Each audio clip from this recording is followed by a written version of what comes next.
May 2nd, 1972.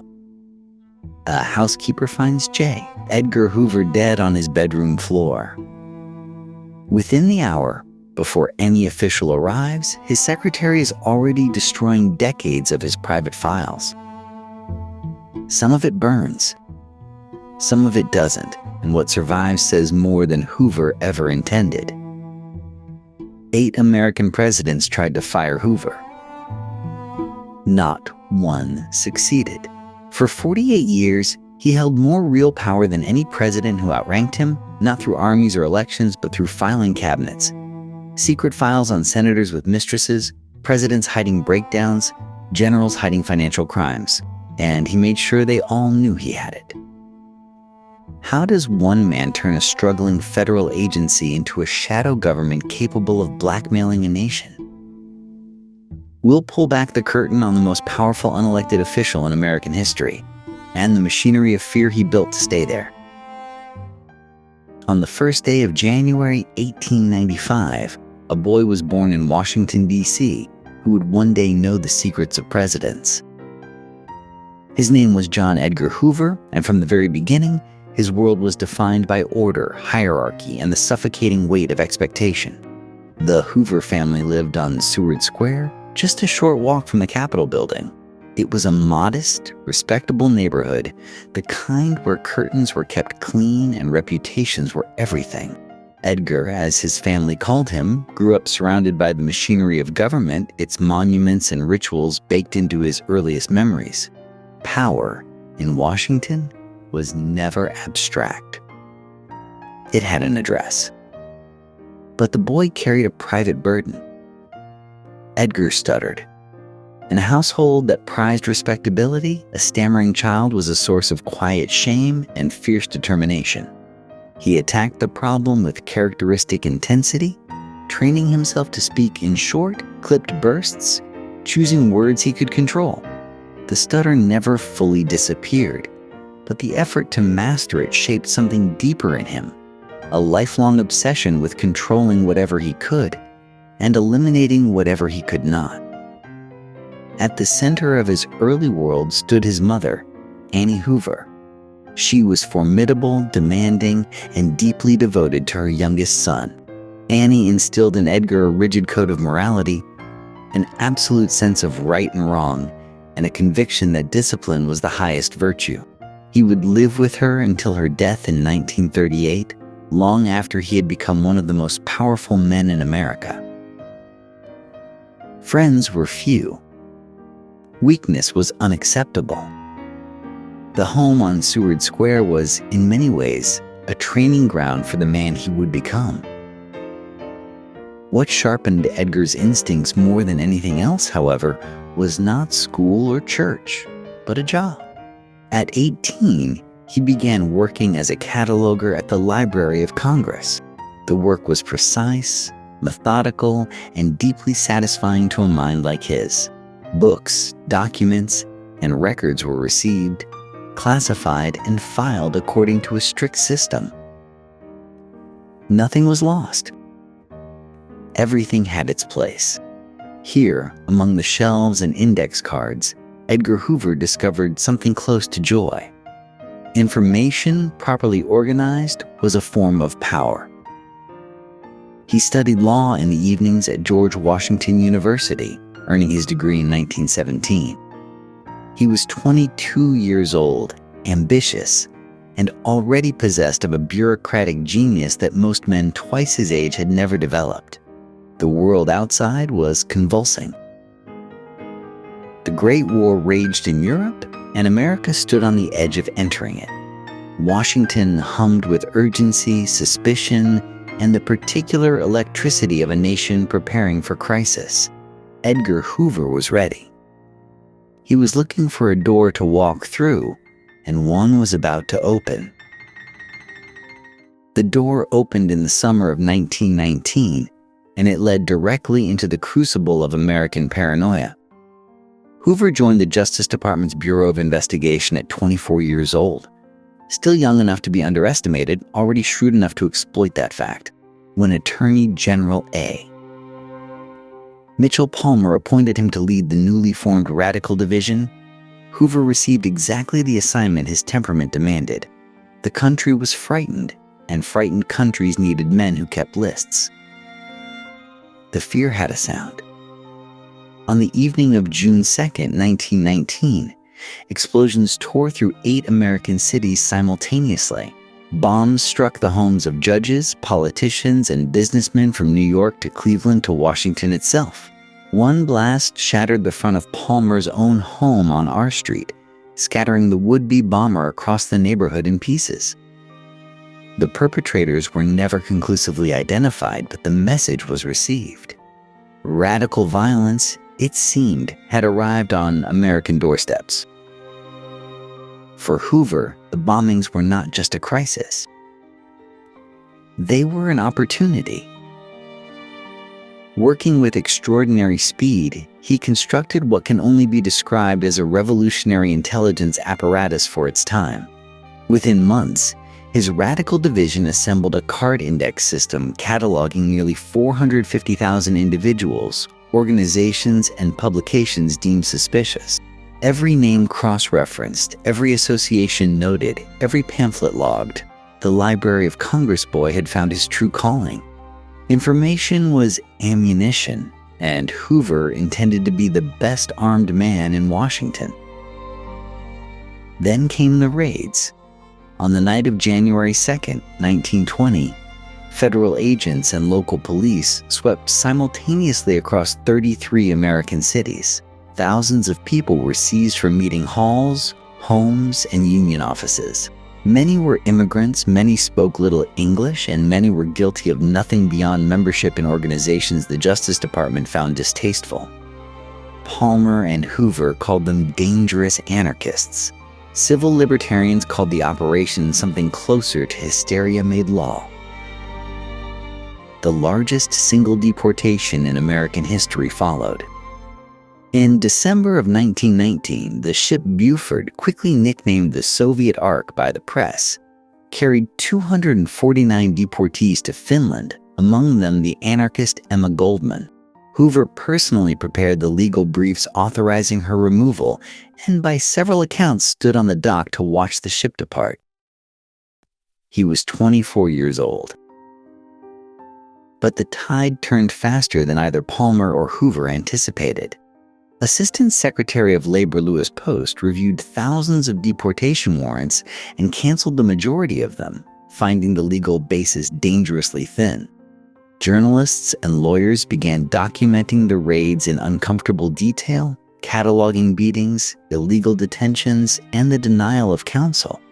Palmer's prediction of a massive revolutionary uprising on May Day of 1920 never materialized. The streets stayed quiet. The hysteria looked, in hindsight, like exactly that. Palmer's presidential ambitions collapsed under the weight of the backlash. His career effectively ended. Hoover's did not. This is the first lesson the young official absorbed and never forgot. The apparatus of surveillance once constructed outlasts the scandal that surrounds it. Palmer was blamed. Hoover was reassigned. His card index survived. His methods survived. His understanding that fear, properly channeled, could justify almost any expansion of government power survived most of all. He had learned something in those 2 years that would define the next 5 decades. It was not enough to gather information. You had to know which secrets destroyed men and which ones protected you. That distinction, mastered early, would carry him to the very summit of American power. He would spend the rest of his life proving it. By 1922, the Bureau of Investigation was rotting from the inside out.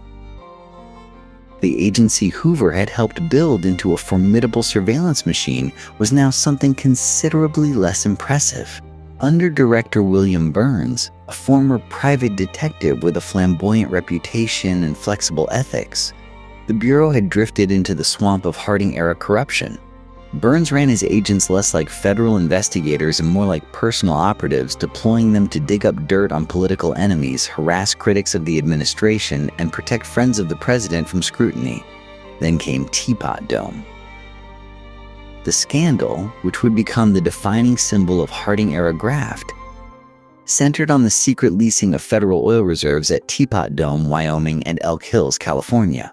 Interior Secretary Albert Fall had quietly transferred control of those reserves from the Navy Department, then arranged their lease to private oil companies in exchange for bribes totaling nearly $400,000. When Senate investigators began pulling the thread, they found Bureau agents actively working to undermine the inquiry. Burns had deployed his men not to investigate the corruption, but to investigate the investigators. One senator found himself followed. Witnesses were intimidated. The agency tasked with upholding federal law was being used to obstruct it. President Harding died in August of 1923, before the full weight of the scandal landed. His successor, Calvin Coolidge, inherited both the mess and the political necessity of cleaning it up. The man Coolidge chose to restore order at the Justice Department was Harlan Fiske Stone, a former dean of Columbia Law School and a figure of unimpeachable personal integrity. Stone's mandate was simple and severe. The Bureau, in his words, had become a lawless agency. It would be remade. But remade by whom? Stone needed someone young enough to be molded to new standards, experienced enough to manage a federal agency, and sufficiently ambitious to make reform their personal mission. He did not need to look far. The 29-year-old assistant director who had survived Palmer's disgrace with his reputation intact, who had spent 6 years constructing administrative systems of remarkable precision, and who spoke about professionalism and order with what seemed like genuine conviction, was waiting quietly in the building. On May 10, 1924, Harlan Fiske Stone appointed John Edgar Hoover acting director of the Bureau of Investigation. Hoover was 29 years old. What followed was swift and methodical. Within weeks, Hoover had forced out agents Burns had hired for their political connections rather than their competence. Investigators with criminal records, men who had used Bureau credentials for private profit, and those whose primary qualification was personal loyalty to the previous regime found themselves without positions. The purge was not gentle, but it was organized, and Hoover documented every dismissal with bureaucratic precision. In their place came standards. New agents were required to hold law degrees or accounting credentials. Physical fitness requirements were established. A formal training program took shape. Hoover instituted regular performance reviews and a strict code of personal conduct that extended beyond office hours. Bureau men would dress conservatively, behave impeccably, and represent the agency at all times. Stone watched and approved. Here was exactly the reformer he had hoped to find.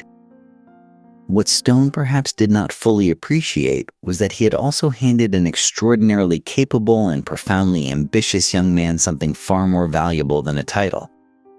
He had given him institutional control. Control over hiring, over promotion, over the files, and over the culture of an organization with the authority to investigate anyone in America. Hoover would keep that control for the next 48 years. And he would never stop building the apparatus that came with it. By 1925, the Bureau of Investigation was being rebuilt from the foundation up. Hoover had cleared out the corrupt and the incompetent. Now came the harder work of constructing something entirely new, something that would outlast any single administration, any political tide, any attempt to dislodge him from the chair he had claimed. His first great institutional achievement was the Identification Division, established in 1924 and expanded aggressively in the years that followed. Hoover understood something that many of his contemporaries did not. Information, systematically collected and centrally controlled, was power. The division consolidated fingerprint records from law enforcement agencies across the country into a single federal repository in Washington. Local police departments that had kept their own fragmented files now fed data into a national system. By the early 1930s, the repository held millions of prints.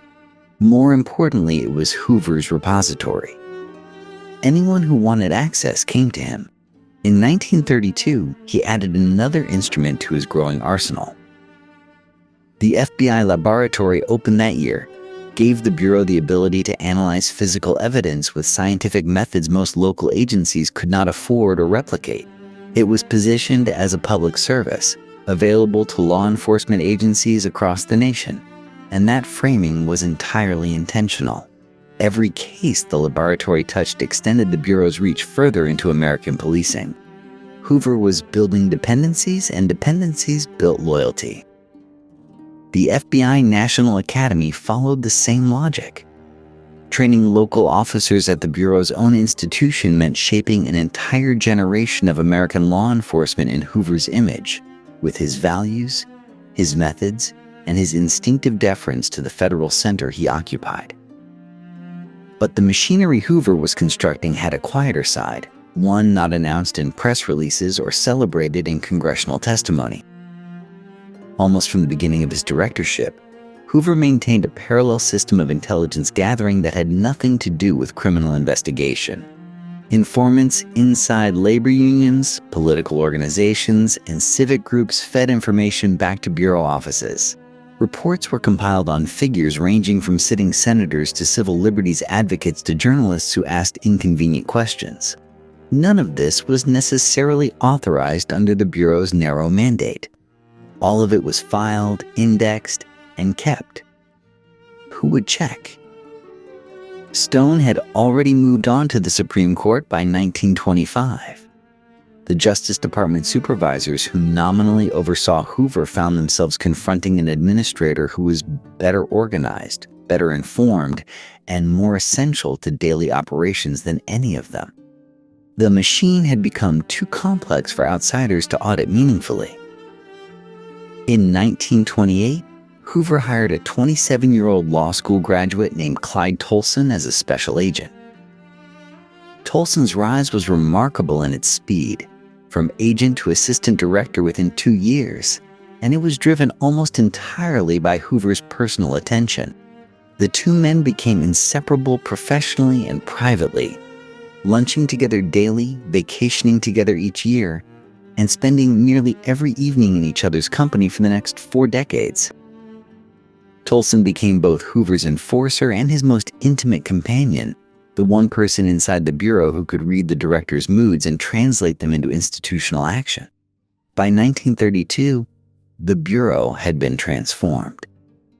It had science, it had training, it had national reach, and it had files on powerful people that powerful people did not know existed. What came next would give Hoover something he had been quietly waiting for. A crisis dramatic enough to make him famous and famous enough to make him untouchable. The summer of 1933 handed J. Edgar Hoover exactly the crisis he needed. On June 17th, outside Union Station in Kansas City, Missouri, federal agents and local police were escorting a prisoner to a waiting car when gunmen opened fire in broad daylight. 4 officers died on the pavement.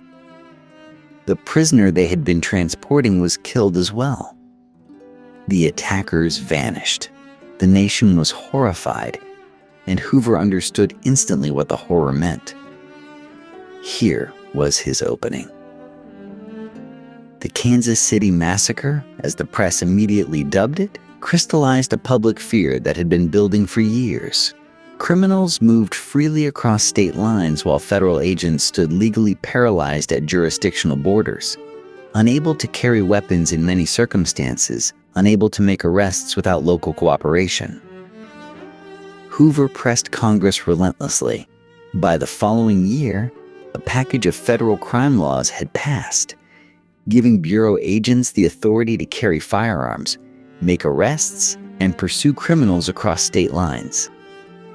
The rules of engagement had fundamentally changed, and Hoover had made sure everyone knew who had changed them. Then came John Dillinger. By the spring of 1934, Dillinger was the most famous outlaw in America. A bank robber whose escapes from custody had made him a folk anti-hero to a depression-weary public.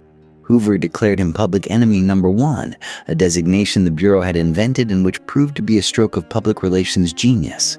It framed federal law enforcement as engaged in a grand moral contest, good against evil, with Hoover's men as the champions of order. On the evening of July 22, 1934, agents waited outside the Biograph Theater in Chicago. Dillinger walked out into the summer heat and into a waiting ambush. He was dead within seconds. Hoover was nowhere near Chicago that night. He was, as he almost always was during actual operations in Washington. But the Bureau's press operation ensured that the victory belonged to him personally. Newspapers across the country celebrated the G-Men, a term that had entered popular vocabulary with remarkable speed. Hollywood studios, sensing the material, were already preparing to turn federal agents into silver screen heroes. Hoover fed that process deliberately and strategically. He granted studio executives access, approved scripts, and cultivated reporters with a steady flow of exclusive information. The 1935 film G-Men, starring James Cagney, was practically promotional material. Hoover understood what many politicians of his era did not, that public perception was a form of institutional armor. The more Americans believed in the heroic FBI, the harder it became for anyone in Washington to challenge the man who ran it. That same year, 1935, the agency received its permanent name, the Federal Bureau of Investigation. The title announced permanence, gravity, national scope. It was no longer a bureau. It was the Bureau. The branding extended to Hoover himself. He gave speeches, granted interviews, and appeared in newsreels as America's foremost crime fighter, a cool, precise, utterly dedicated public servant who had brought science and professionalism to bear against the forces of disorder. That the director himself had never pursued a fleeing suspect, never fired his weapon in the field during these celebrated manhunts, was a detail carefully kept from public view. The legend required no such complications. By 1935, Hoover had achieved something remarkable. He had transformed a period of genuine national anxiety into a permanent monument to his own indispensability.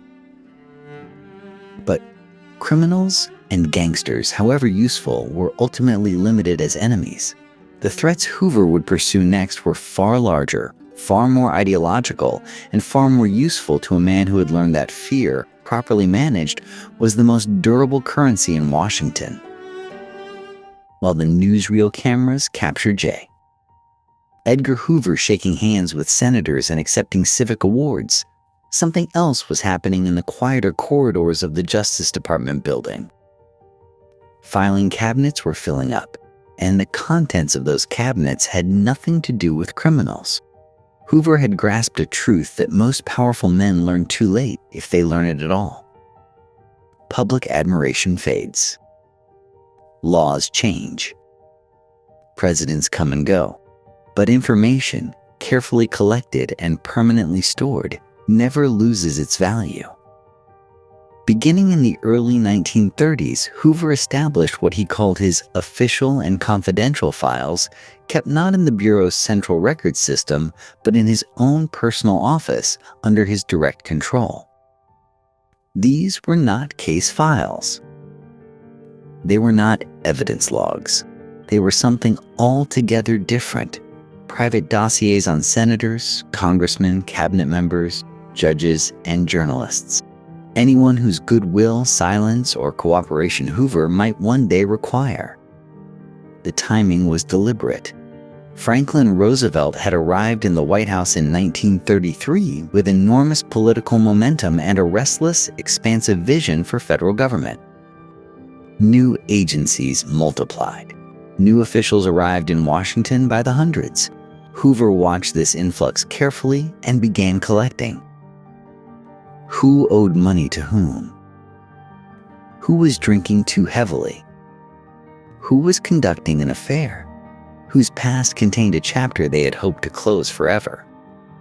The methods Hoover used to gather this information operated almost entirely outside the law. Mail interception required no warrant. Wiretaps were authorized by nobody but Hoover himself. A growing network of paid informants, some inside government offices, reported conversations, associations, and indiscretions that never appeared in any official record. The Bureau's field offices received quiet instructions to forward any personally compromising information about prominent figures to Washington, not to the central files, but to the director's office specifically. Congress, which might have objected, found itself in a difficult position. Several of its members already had folders waiting quietly in Hoover's cabinets. The ones who couldn't be certain of that fact. Hoover's personal secretary, Helen Gandy, managed the filing system with meticulous precision. The organizational structure was designed with a specific purpose beyond mere tidiness. If ever challenged, the files could be characterized as personal correspondence or administrative records, not surveillance material.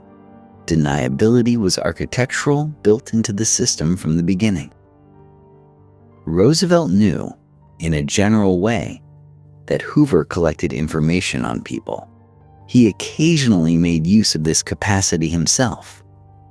Asking Hoover to look into political opponents or journalists he considered troublesome.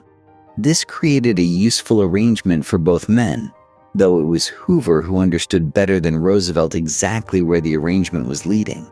The president believed he was directing the Bureau's intelligence capabilities.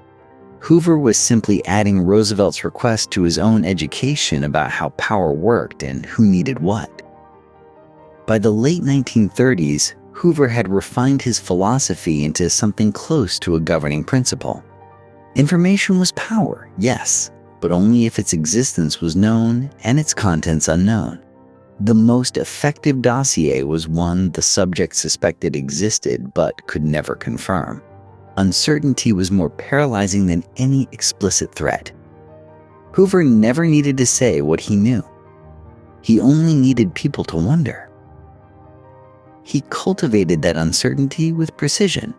A well-timed question during a meeting, a casual reference to a detail nobody else should have known, a silence that lasted just a beat too long. These were not accidents. They were performances, repeated across decades, for an ever-changing audience of officials who all eventually arrived at the same conclusion. It was safer to have Hoover as an ally than to risk having him as an adversary. The dossier system would grow steadily through the coming decades, eventually encompassing thousands of individuals across every branch of American public life. But its essential character was fixed by the end of the 1930s. The man who had built his reputation hunting criminals was now engaged in something far more consequential. And as Europe moved toward war and Washington braced for what that might mean, Hoover was about to gain a powerful new justification for expanding the reach of his files considerably further. In the summer of 1936, Franklin Roosevelt made a decision that would shape American government for the next 4 decades. Worried about fascist and communist organizing on American soil, he summoned Hoover to the White House and issued a verbal directive authorizing the FBI to conduct broad domestic intelligence operations. No legislation. No congressional oversight. A private conversation between two men who each believed they were getting the better end of the arrangement. Roosevelt was wrong about that. The 1936 directive was the crack in the constitutional wall that Hoover had been waiting for. Previous administrations had used the Bureau opportunistically, asking Hoover for favors here and there. What Roosevelt provided was something categorically different, a standing authorization, however informal, to monitor American citizens not for crimes they had committed, but for political beliefs they held. The distinction seemed technical at the time. It would prove enormous.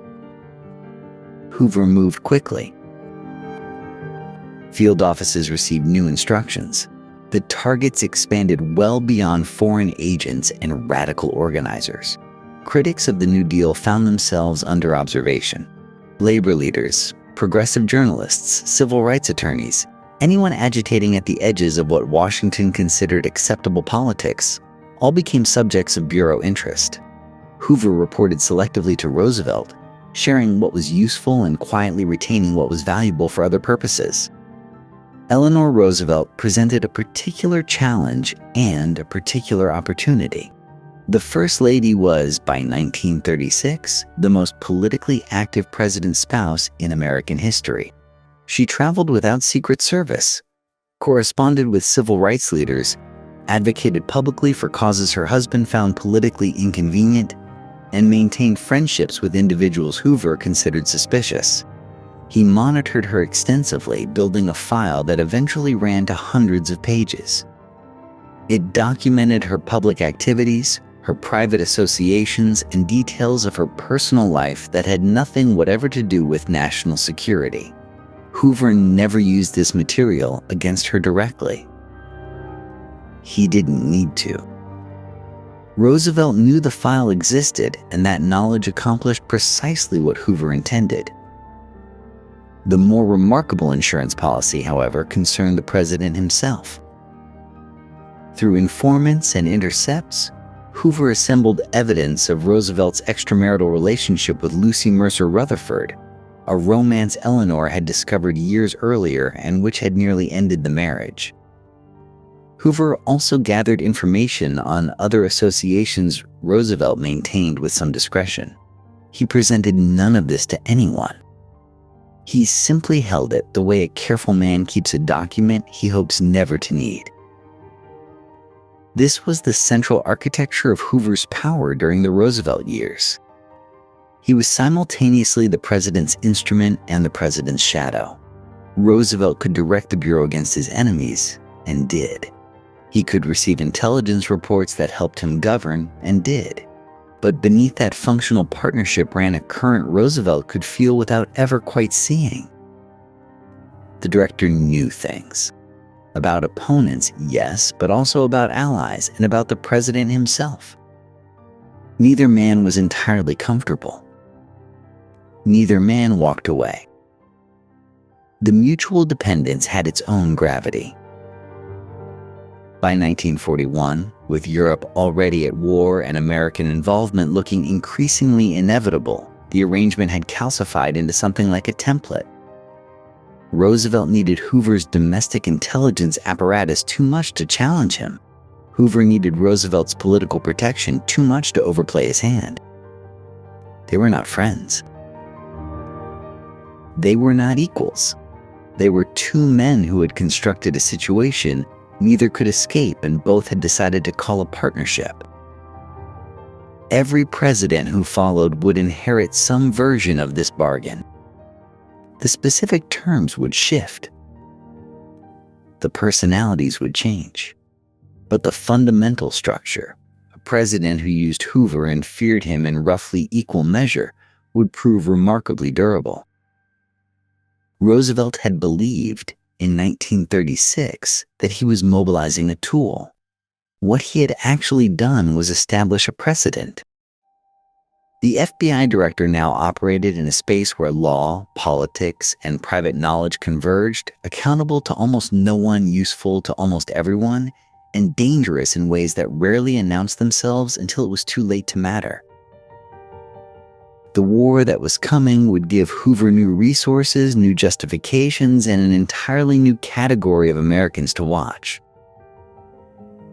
Pearl Harbor changed everything overnight. Within hours of the Japanese attack on December 7, 1941, Hoover had FBI agents fanning out across the country, rounding up individuals from a list he had been quietly compiling for years. The speed was extraordinary. The preparation was not accidental. Hoover had spent the late 1930s building what he called the Custodial Detention Index, a secret registry of Americans and resident aliens whom the Bureau considered potentially dangerous in a national emergency. Thousands of names. Germans, Japanese, Italians, but also labor organizers, communist sympathizers, and domestic radicals whose politics Hoover found suspect. The list had no legal basis. Congress had never authorized it. The Attorney General had specifically ordered Hoover to stop maintaining it at one point. Hoover had nodded, renamed it the Security Index, and continued. The index revealed something important about how Hoover thought. He was not merely reactive, chasing criminals after the fact. He was building infrastructure for hypothetical futures, accumulating capacity that could be deployed the moment circumstances justified it. Pearl Harbor was that moment. Yet one of the war's most striking episodes was not what Hoover did, but what he refused to allow. When President Roosevelt signed Executive Order 9066 in February 1942, authorizing the mass internment of Japanese Americans, Hoover privately opposed it, not on civil liberties grounds. He had little patience for those, but on professional ones. Hoover believed internment was a blunt and inefficient instrument. The FBI, he argued, had already identified the genuinely dangerous individuals. Sweeping up 120,000 people based on ethnicity was the military overreaching into territory that belonged to his bureau. Roosevelt sided with the army. Hoover lost, and he remembered it. The summer of 1942 produced Hoover's greatest public triumph of the war years. Operation Pastorius had dispatched 8 trained German saboteurs to American shores in 2 groups, landing by submarine on Long Island and in Florida. They carried explosives, cash, and plans to attack aluminum plants, railroad facilities, and civilian infrastructure. Within 2 weeks, all 8 were in FBI custody. Hoover told the press his agents had cracked the plot through superior detective work. The reality was more complicated. One of the saboteurs, George Dash, had lost his nerve and turned himself in, eventually handing the FBI the information needed to capture the rest. Hoover buried this inconvenient detail. 6 of the 8 saboteurs were executed by electric chair that August. The headlines were everything Hoover could have wanted. The war also brought bureaucratic combat. William Donovan's Office of Strategic Services, forerunner of the CIA, represented a direct challenge to Hoover's intelligence monopoly. Hoover and Donovan despised each other with a thoroughness that went beyond professional rivalry. Hoover lobbied Roosevelt relentlessly to limit OSS activities inside the Western Hemisphere, which he considered his exclusive domain. He collected damaging information on Donovan personally and made sure the right people were aware he had it. The turf war was never fully resolved during the conflict, but Hoover emerged with his domestic supremacy intact. By 1945, the FBI was a fundamentally different institution than it had been 4 years earlier. Its budget had grown. Its headcount had swelled.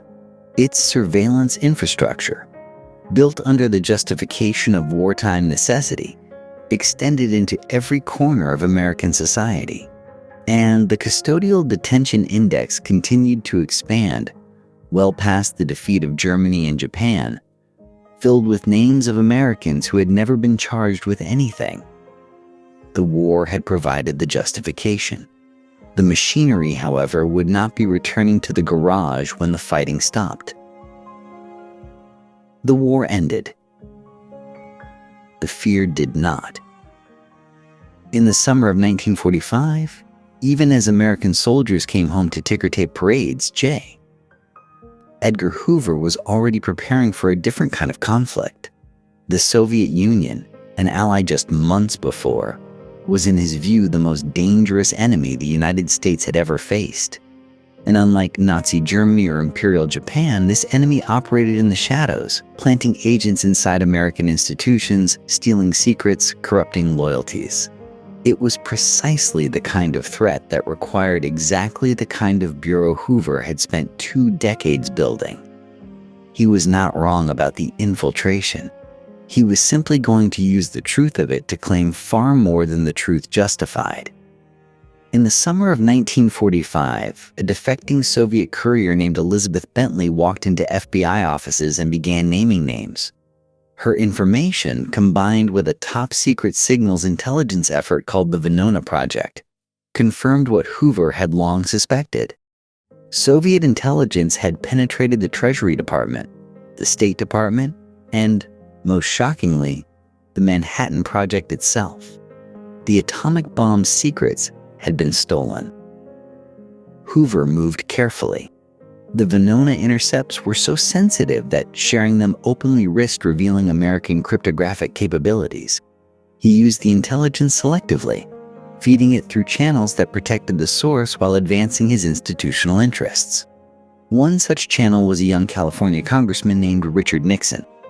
When a former State Department official named Alger Hiss was accused of Soviet espionage by a former communist named Whittaker Chambers, the case became a national sensation. Hoover's bureau quietly supplied Nixon and the House Un-American Activities Committee with investigative ammunition, helping build the case that eventually sent Hiss to prison for perjury in 1950. Nixon's national profile exploded. Hoover had helped create a political star who owed him a quiet debt. The House Un-American Activities Committee became, in these years, something close to a partner organization. Hoover cultivated its members assiduously, providing the committee with derogatory information about suspected communists while maintaining the FBI's official distance from its more theatrical proceedings. He understood the committee's public hearings did work his agents legally could not, shaming, ruining, and silencing people against whom the Bureau had no prosecutable case. Then came Julius and Ethel Rosenberg.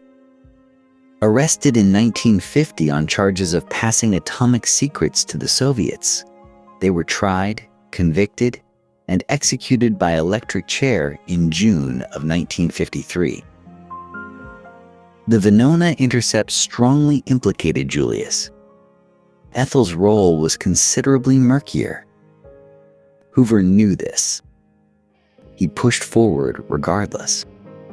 The execution sent a message that transcended any individual case. Behind the public spectacle, Hoover was running a quieter and in many ways more effective program.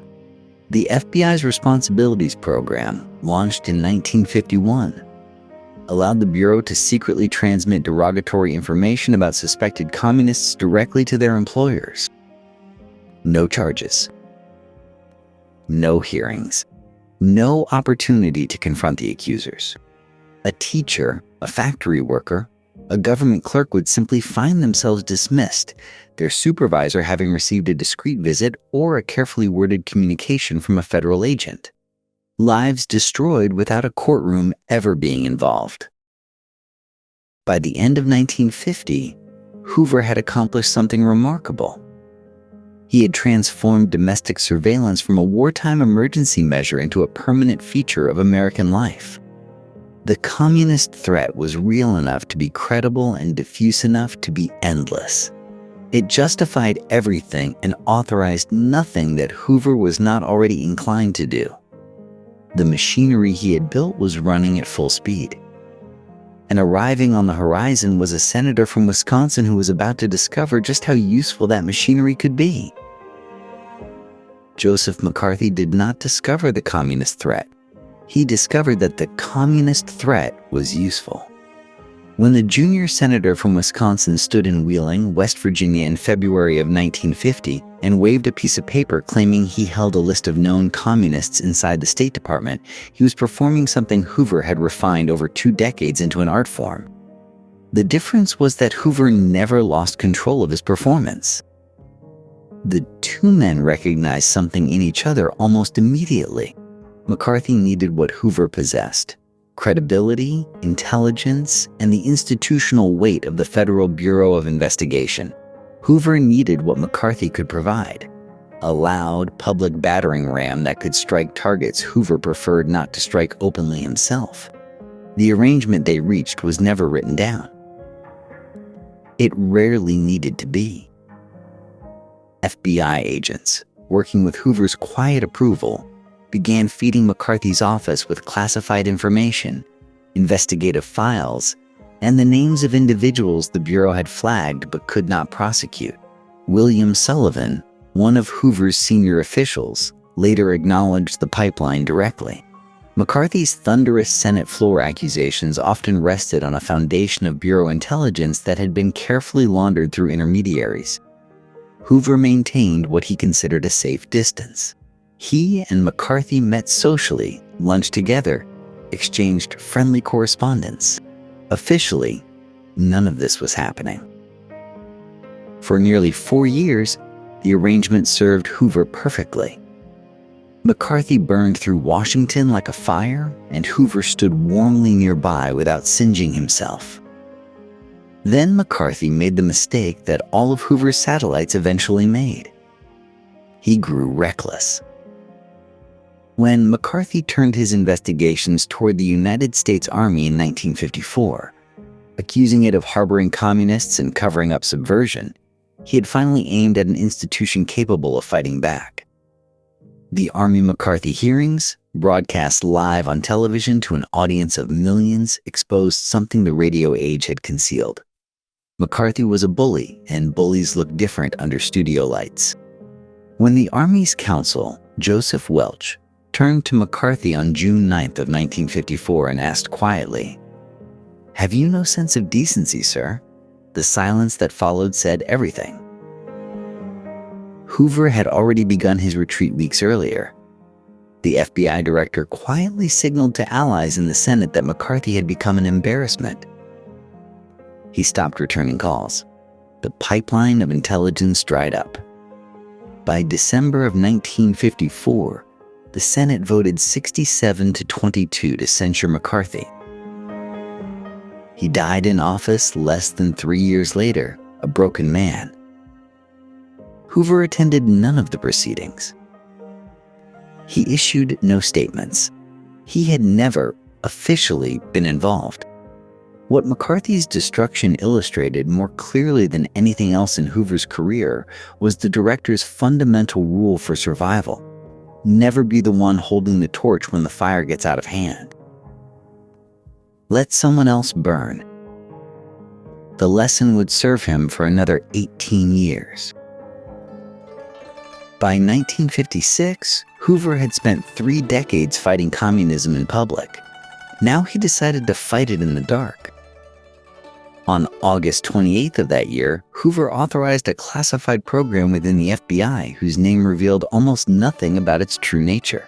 The Counterintelligence Program, shortened almost immediately to COINTELPRO, was not designed to gather evidence. It was not designed to build prosecutions. It was designed to destroy. The formal target at launch was the Communist Party USA. On paper, this seemed almost reasonable. The Cold War was at its peak. Soviet espionage was real. But Hoover's ambitions for the program stretched far beyond actual Soviet agents. He wanted to neutralize what he called subversive influence in American life, a category whose boundaries he alone controlled, and which would prove elastic enough to swallow nearly any political movement he disliked. The techniques COINTELPRO developed were methodical and deliberate. FBI informants, already embedded inside the Communist Party, were now directed not simply to report but to act. They spread rumors among members. They whispered that trusted colleagues were government plants. They manufactured personal scandals, real and invented, and placed them where they could do the most damage. The goal was not exposure. The goal was paranoia. Anonymous letters became one of the program's most reliable weapons.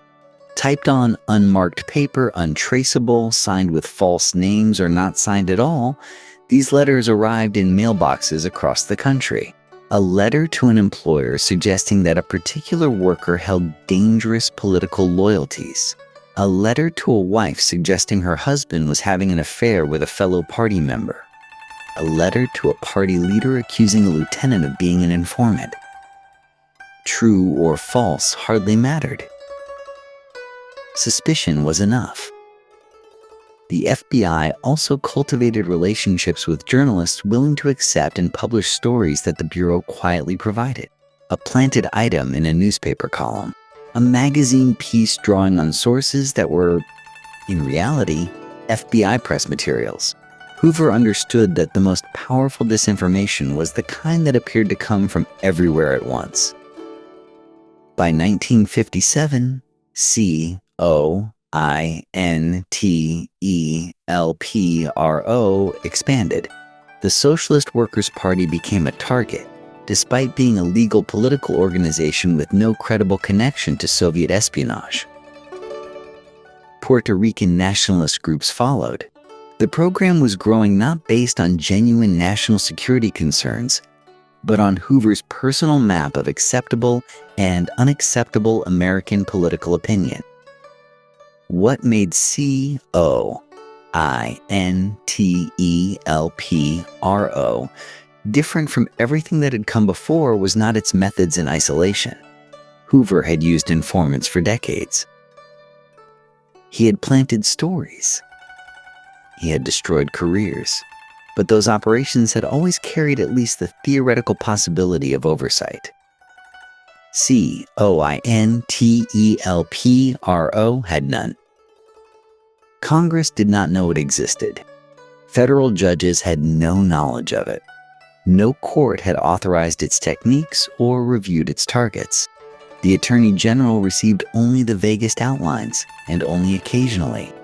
The program existed in a sealed compartment of American government, accountable to no one except the man who created it. Hoover's agents understood that COINTELPRO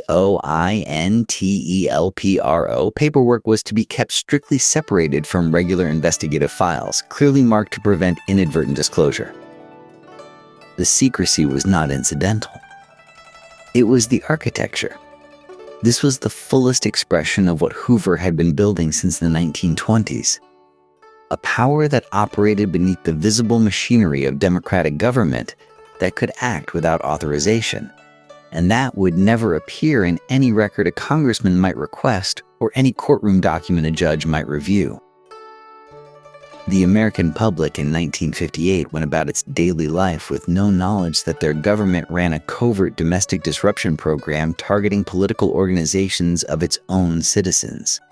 They voted, they argued, they organized. And somewhere in Washington, a file clerk marked another document with the COINTELPRO header and locked it away. Hoover was 58 years old. He had learned to keep secrets for 30 years. He had 12 more years of power ahead of him, and the targets he was already circling would prove far more consequential than any Communist Party meeting in a Union Hall. The civil rights movement was gathering, and Hoover had already begun to watch. For years, Edgar Hoover maintained one of the most peculiar positions ever held by an American law enforcement official. There was no national crime syndicate, he insisted. No coordinated mafia. No organized network of Italian-American criminals stretching from New York to Chicago to Los Angeles. Despite mountains of evidence accumulating in local police files across the country, the director of the Federal Bureau of Investigation simply refused to acknowledge what nearly everyone else could see plainly. His agents chased bank robbers and communists while the mob ran gambling operations, controlled labor unions, and corrupted municipal governments from coast to coast. Hoover called it a myth. He said so publicly, repeatedly, with the full authority of his office behind every word. Then came Appalachian. On November 14, 1957, a New York State police sergeant named Edgar Croswell noticed an unusual gathering at the rural estate of Joseph Barbara, a beer distributor in the small town of Appalachian, New York. Croswell set up roadblocks. What he found was staggering. More than 60 men, most with criminal records, scattered into the woods or were stopped attempting to flee. They had traveled from across the country and from abroad. They were unmistakably the leadership of American organized crime assembled in one place for a national conference. The embarrassment to Hoover was total. The meeting he had said could not exist had just been raided by state police in upstate New York. The newspapers made sure the country understood exactly what had happened. Even then, Hoover resisted.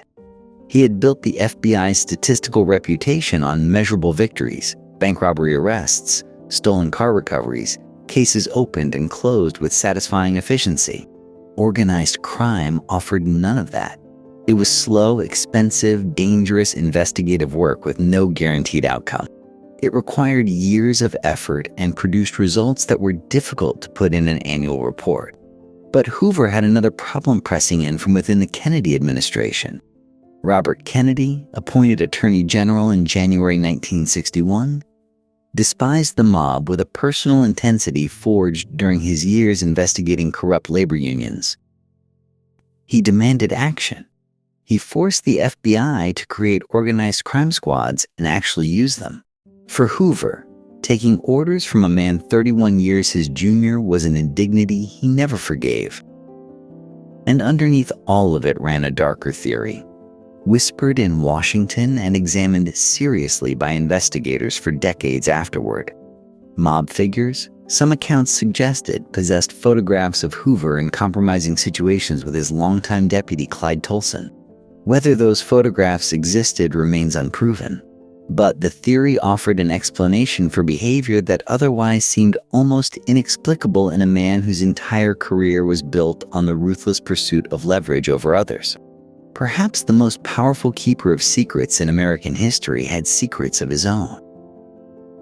What is certain is that while Hoover looked elsewhere, organized crime built an empire inside America's borders. The cost of those decades of denial would take generations to calculate. January of 1961 brought a new administration to Washington, and with it, the most delicate negotiation of Hoover's long career. John F. Kennedy was 43 years old, the youngest elected president in American history, and he had no particular love for the aging director who had spent decades accumulating power inside the government Kennedy now nominally led. Privately, Kennedy wanted Hoover gone. Publicly, he reappointed him within days of taking office. Why? Because Hoover had read the files. The director possessed documentation of Kennedy's wartime affair with Inga Arvad, a Danish journalist with suspected Nazi connections. He held accounts of extramarital relationships so numerous and so reckless they would have shattered the carefully constructed image of the young, vigorous president. Kennedy understood the transaction clearly. You did not fire J. Edgar Hoover. You kept him close and hoped the balance held. Then came Robert Kennedy. The appointment of the president's 35-year-old brother as Attorney General was, by law, the act that placed Hoover under direct supervision for the first time in decades. Hoover had outlasted 8 presidents. He had managed, deflected, or outmaneuvered every attorney general since Harlan Fiske Stone appointed him in 1924. Now he answered to a man young enough to be his grandson, a man who had already demonstrated his contempt for Hoover's organized crime denials, and a man who showed up at FBI headquarters asking pointed questions and expecting actual answers. Robert Kennedy's style was deliberate provocation. He walked the bureau's hallways without ceremony, dropped by the director's office unannounced, and communicated with agents directly rather than through the chain of command Hoover had built to insulate himself. Hoover seethed quietly and built a file. The irony was almost too perfect for any dramatist to have invented. The Attorney General technically held authority over a man who was simultaneously compiling evidence that could destroy the Attorney General's brother. Hoover knew about Judith Exner, a socialite who was carrying on simultaneous relationships with the President of the United States and Sam Giancana, the Chicago organized crime boss. He knew about the connection running through Frank Sinatra, who had introduced Exner to Kennedy in 1960. He knew that the lines between the White House social circle and the leadership of American organized crime had become dangerously blurred. He let the Kennedys know that he knew, not with explicit threats. Hoover rarely needed those. A carefully timed briefing, a file placed on the right desk, a conversation whose subtext was impossible to miss. The message was always the same. I am watching. I have always been watching, and what I know could end everything.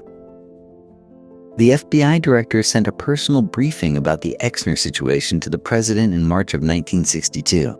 Shortly afterward, Kennedy's telephone contact with Exner ceased. The relationship between Hoover and Robert Kennedy never softened. It remained what it had always been, a cold and functional hostility between two men who understood exactly where the power actually resided. Here was the fundamental truth of those years in Washington. A president could command armies and reshape foreign policy, but he could not command the man who held his secrets. The Attorney General could issue directives to every law enforcement agency in the federal government, but not to the director who kept the files that could reduce the Kennedy presidency to rubble overnight. The balance was unstable by its very nature. Something, everyone sensed, would eventually break it. In November of 1963, something did. While Hoover absorbed the shock of Dallas alongside the rest of America, one obsession had already consumed the final years of his directorship with a ferocity that distinguished it from every other battle he had fought. Its name was Martin Luther King Jr. Hoover had been watching the civil rights movement with deepening suspicion since the 1950s. His concern, framed always in the language of national security, centered on a single question.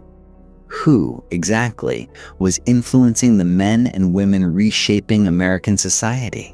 The answer he decided upon was Stanley Levison, a New York attorney and close King advisor who had maintained documented ties to the Communist Party in the early part of the decade. Never mind that Levison had largely severed those connections. Hoover had his thread, and he pulled it. The opportunity to formalize that surveillance arrived in the autumn of 1963. Robert Kennedy, the man who had treated Hoover like an employee for nearly 3 years, now signed the authorization. On October 17, 1963, the Attorney General approved wiretaps on King's home telephone and the offices of the Southern Christian Leadership Conference. Robert Kennedy would spend the rest of his life explaining that decision, arguing he had been given incomplete and misleading information. Hoover had no interest in what explanations history might require. What followed was one of the most extensive surveillance operations ever directed at a private American citizen. FBI agents tapped telephones, planted microphones in hotel rooms from coast to coast, and cultivated informants inside King's inner circle. They produced transcripts running to thousands of pages. They recorded conversations about strategy, theology, finances, and personal relationships. It was the personal material that lit a fire behind Hoover's pale eyes.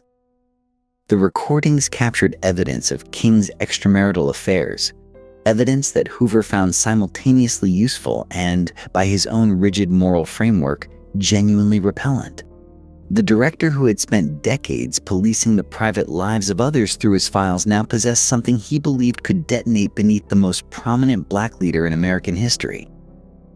He circulated summaries of the material to administration officials, to journalists he trusted, and to anyone who might amplify what he considered the central truth about Martin Luther King, that the man was a fraud. The public confrontation came in November of 1964. King had just been named the recipient of the Nobel Peace Prize. Hoover, 70 years old and unaccustomed to restraint, called a group of women journalists into his office for a conversation he clearly intended to be on the record. He called King, without qualification, the most notorious liar in the country.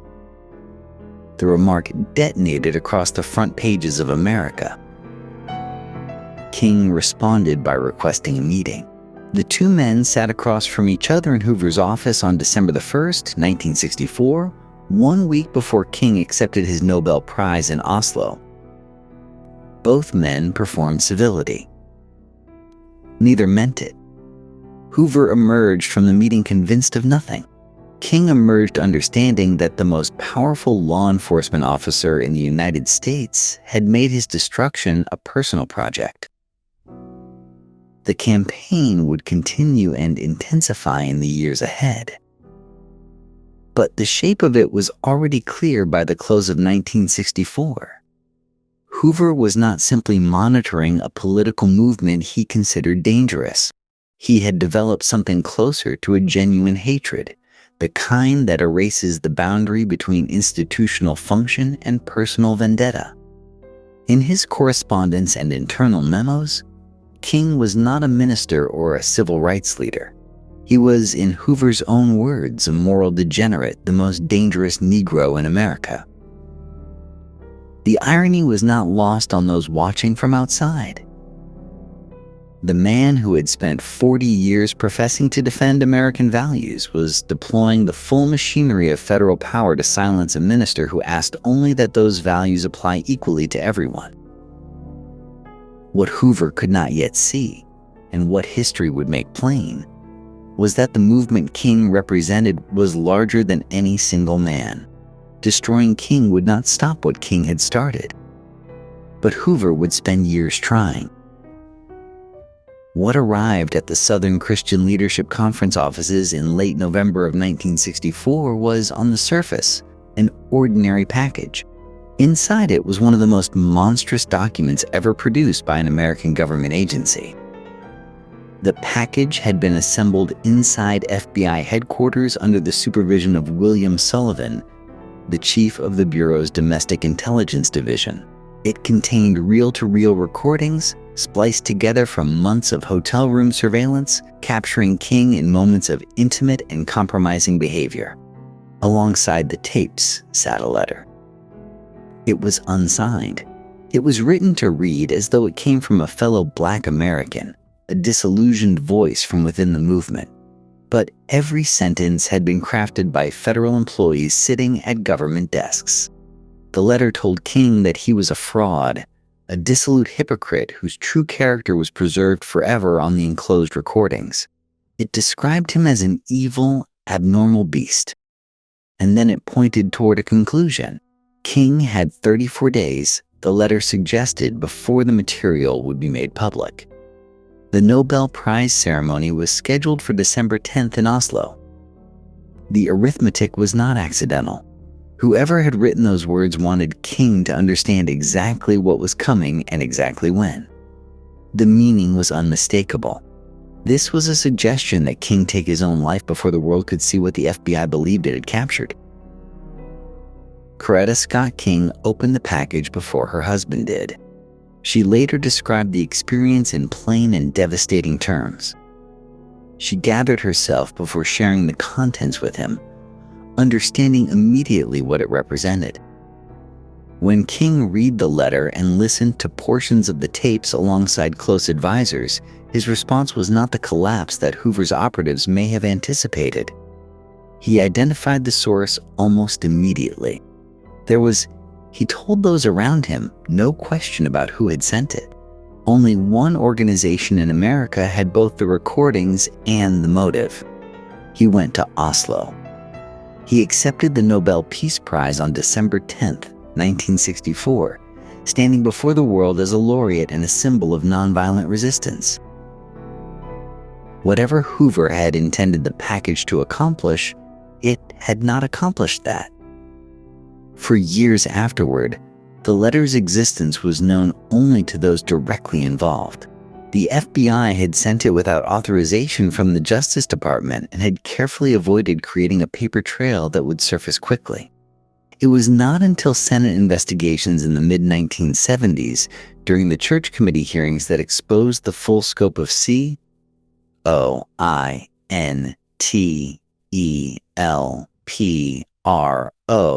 and related abuses that the operation began to emerge into public light. The complete, unredacted text of the letter was not published until 2014, 50 years after it was mailed, when historian Beverly Gage located the full document in Justice Department archives and brought it to the attention of the public. Reading it today produces a particular kind of horror, not the horror of distance, but of proximity. This was a functioning democracy. These were salaried civil servants. This was official American government policy directed at a minister who had committed no crime. The suicide letter stands apart from everything else in Hoover's long career of surveillance and manipulation. The secret files, the blackmail, the ruined reputations, all of it reflected a profound corruption of power. But this was something beyond institutional overreach. This was an attempt to drive a human being towards self-destruction. Hoover never acknowledged it. No one at the FBI was ever prosecuted for it. And as 1964 gave way to 1965, the machinery did not slow. The next chapter in the director's war against Martin Luther King was already being written. Who was J. Edgar Hoover when the office lights went dark and the surveillance reports were filed away for the night? The answer to that question consumed Washington for decades, whispered in the corridors of power but never spoken aloud within earshot of the director himself. In 1928, Hoover met Clyde Tolson, a handsome young lawyer from Missouri who had recently joined the Bureau. Within 2 years, Tolson had been elevated to associate director, the second most powerful position in the FBI. The promotion raised eyebrows. Tolson had been an agent for barely a handful of months. What he clearly possessed, beyond professional competence, was Hoover's complete and unwavering devotion. For the next 4 decades, the two men were inseparable in a way that defied easy explanation. They arrived at FBI headquarters together each morning. They lunched together daily at the Mayflower Hotel, occupying the same table, ordering the same meals with such regularity that the staff knew their preferences without being asked. They dined together each evening. They vacationed together in La Jolla, California, and Miami Beach, Florida, every year without exception. They attended horse races at Pimlico and Del Mar, sitting side by side in the stands. When Hoover died in May of 1972, he left his entire estate to Tolson, who moved into Hoover's home on 30th Place in Washington and lived there until his own death 3 years later. Washington observed all of this and drew its conclusions quietly. The rumors extended further and darker.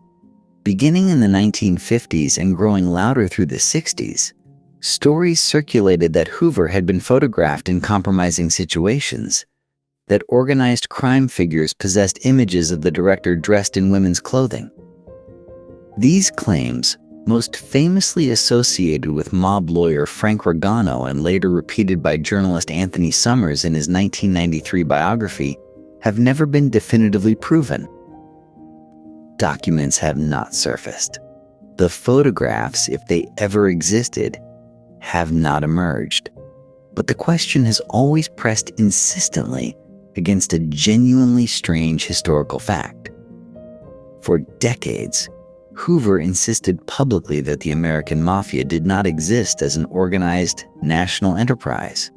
This position became increasingly difficult to defend after 1957, when New York State Police stumbled upon a meeting of more than 60 mob bosses at a rural estate in Appalachian, New York, producing names and faces that contradicted everything Hoover had been claiming.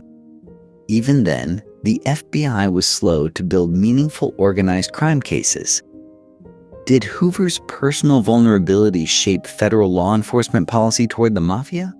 no document has ever established a direct connection. What history offers instead is the uncomfortable alignment, a man who gathered secrets on everyone else while apparently carrying considerable secrets of his own. The same machinery that produced the suicide letter aimed at Martin Luther King had always run on the fuel of private shame. The director understood, better than anyone alive, exactly what that fuel could do. By 1964, Edgar Hoover was 69 years old and, by federal regulation, long past the mandatory retirement age of 70 that applied to all civil service employees. The law was clear. The rule was universal, and Lyndon Johnson simply exempted Hoover from it by executive order, signing away the one mechanism that might have ended the director's reign with a quiet stroke of bureaucratic procedure. The arrangement suited both men perfectly. Johnson, who had known Hoover for decades as a neighbor on 30th Place in Washington, understood instinctively what the director represented, not merely a law enforcement official, but a walking archive of secrets about every powerful person in America. And Lyndon Johnson, who wanted things from powerful people, found that archive extraordinarily useful. The 1964 Democratic National Convention in Atlantic City offered the first vivid demonstration of just how useful. Johnson, consumed by paranoia about potential political challenges from Robert Kennedy and others, deployed the FBI as a surveillance apparatus aimed directly at his own party. Agents monitored delegate movements, tapped telephones, and intercepted communications from civil rights organizations.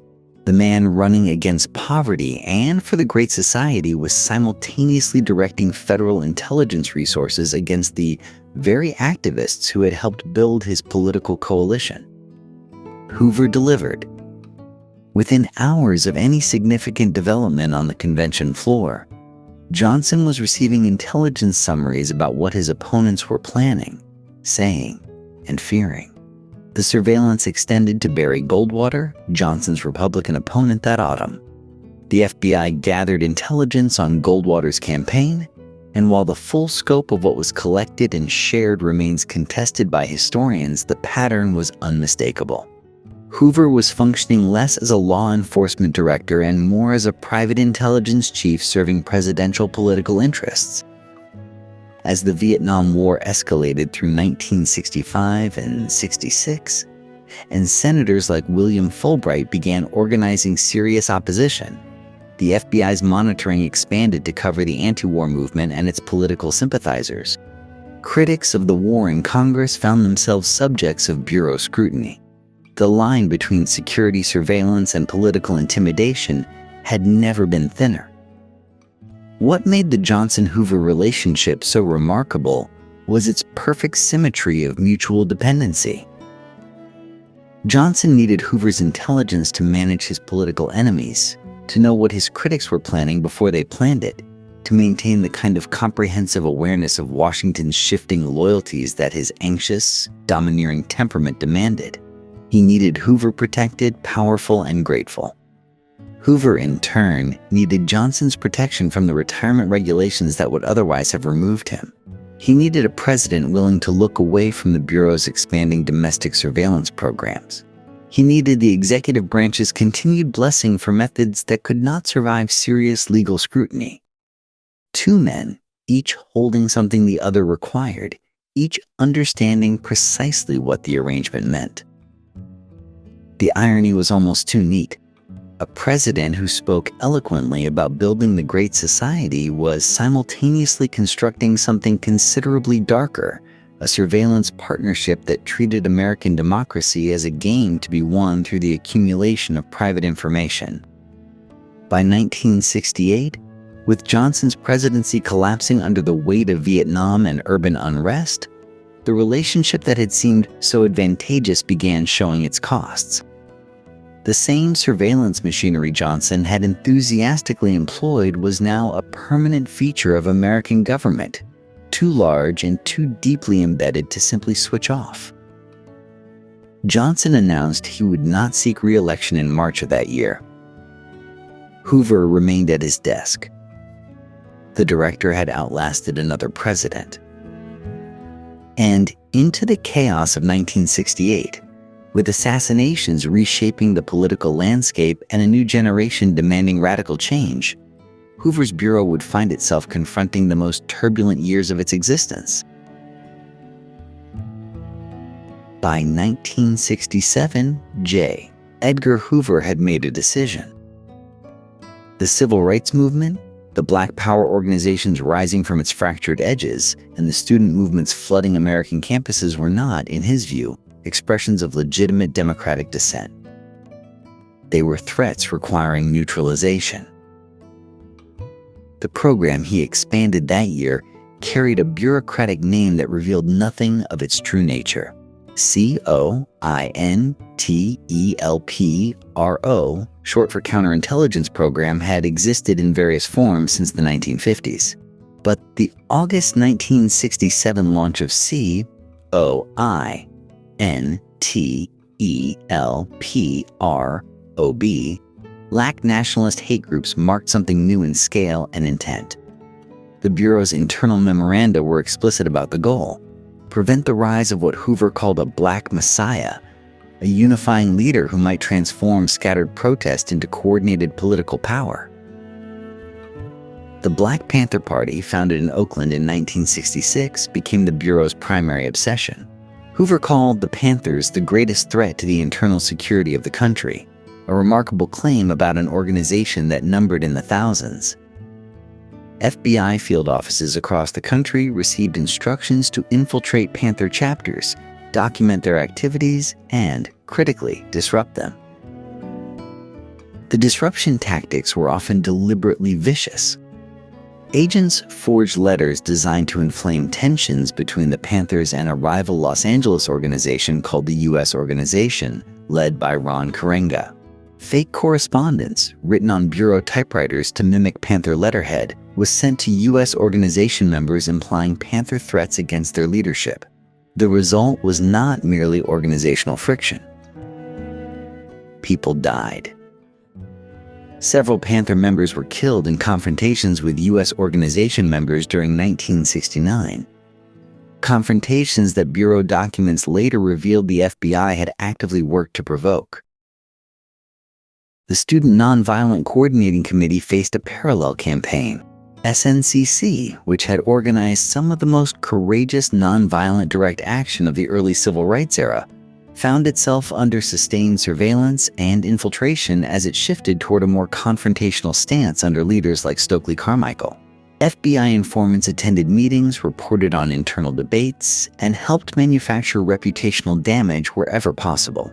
Carmichael himself was subjected to such relentless harassment that he eventually left the United States entirely. Then came COINTELPRON,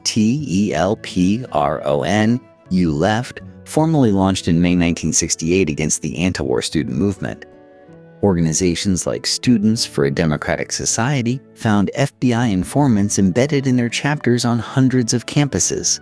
The Bureau sent anonymous letters to university administrators, parents, and journalists, portraying student activists as violent subversives. It mailed fabricated documents designed to create suspicion between movement leaders. It worked to get activists fired from jobs and expelled from schools. The sheer administrative machinery required for all of this was extraordinary. Thousands of agents, hundreds of informants, files multiplying by the millions. And directing it all, a 73-year-old man in Washington who genuinely believed he was saving the Republic, who saw constitutional rights as inconveniences when exercised by people he distrusted, and who had accumulated enough institutional power to act on those beliefs without meaningful restraint. What Hoover had built was a government within the government, one answerable to no court, no congressional oversight, and no consistent legal standard. American citizens organizing peacefully, speaking freely, and petitioning for change were being treated as enemy combatants in a covert war they did not know was being waged against them.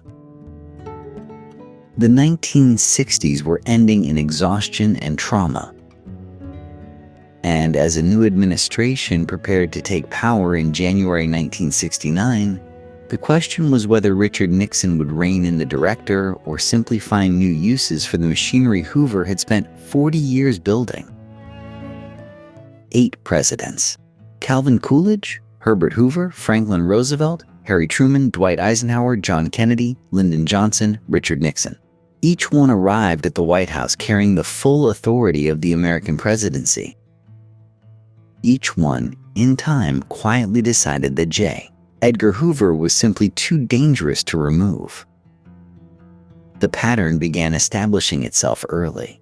By the time Hoover had served a decade as FBI director, presidents understood something uncomfortable.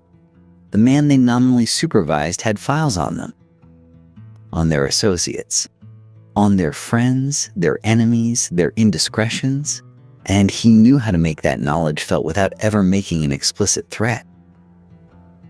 Harry Truman was perhaps the most clear-eyed about the danger. He called Hoover's FBI a Gestapo in private, and he meant it. In the late 1940s, Truman genuinely explored ways to limit the Bureau's domestic reach, to strip away the expansive surveillance powers Hoover had accumulated during the war years. What stopped him was a calculation familiar to every president who followed. A public fight with Hoover meant Hoover would fight back. And Hoover's arsenal was considerably larger than anything Truman could bring to bear. The director did not threaten.